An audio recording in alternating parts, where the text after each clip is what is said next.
Banyak rumah tangga yang akhirnya hancur, bukan karena kurang uang, tapi karena hilangnya rasa hormat dari seorang istri terhadap suaminya.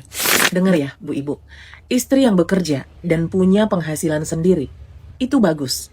Dan istri yang bekerja untuk membantu suaminya mencari nafkah, itu sangat mulia. Tapi masalahnya, saat istri banyak berkontribusi, jadinya merasa buat apa butuh suami. Dia jadinya merasa sombong, merasa angkuh. Dia merasa dia yang paling benar, paling capek, paling berjasa dalam rumah tangga, karena dia punya penghasilan sendiri.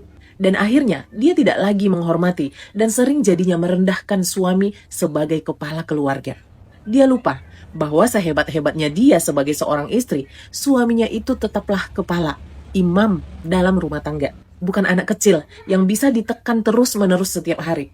Setiap suaminya bicara dan menasehatinya, dia bilang kalau suaminya kasar. Setiap suaminya mengingatkan dia, dia selalu jadinya membantah. Lama-lama akhirnya apa? Suami cuma bisa diam. Bukan karena suami merasa dia kalah, tapi karena suami berpikir bahwa ketika dia bicara pun gak ada gunanya. Bahkan niat baiknya dalam menasehati istrinya pun sering berujung menjadi pertengkaran. Dan hal seperti inilah yang sering sekali menjadi faktor banyaknya rumah tangga yang akhirnya retak dan berujung pada perceraian. Sebenarnya laki-laki itu sederhana. Mereka tidak melihat melulu fokus pada parasmu, pada penghasilanmu. Bukan itu yang terpenting bagi mereka.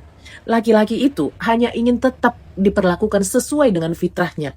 Dihargai, dihormati, dilayani, dihargai setiap perjuangan dan kerja kerasnya, walaupun mungkin penghasilanmu jauh lebih besar dari suamimu. Tapi kalau setiap hari suamimu dipatahkan wibawanya, direndahkan pendapatnya, ditertawakan usahanya, maka jangan salahkan jika lama-lama suamimu hatinya jadinya hambar duluan sebelum akhirnya dia melangkah keluar rumah. Perlu dipahami bahwa suami seperti apapun keadaannya, dia itu tetaplah pemimpin dalam keluarga. Dan pemimpin yang terus dihina akan berhenti memimpin. Ingat ya, Bu Ibu, kehilangan suami itu yang paling sakit bukan selalu ketika dia pergi meninggalkan kita. Tapi saat suami masih hidup bersama dengan kita, tapi dia tidak peduli dan tidak mau tahu lagi kepada kita. Itu yang paling sakit.